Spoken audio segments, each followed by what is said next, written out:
na siyang maibabalik. Hindi na mababalik si Pangulong Duterte sa Pilipinas. Naman, sa totoo lang, wala talaga akong nararamdaman. Hindi ako galit, hindi ako disappointed. Nothing at all. Kasi pointless naman na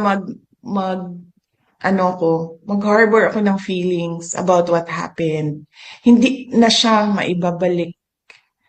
Hindi na mababalik si Pangulong Duterte sa Pilipinas. So what we should do as a country is move on from what happened. No? What will we do as our ways forward as a country and as a people from what happened? Magalit man tayo, walang papupuntahan yung galit natin. Dahil hindi na siyang maibabalik.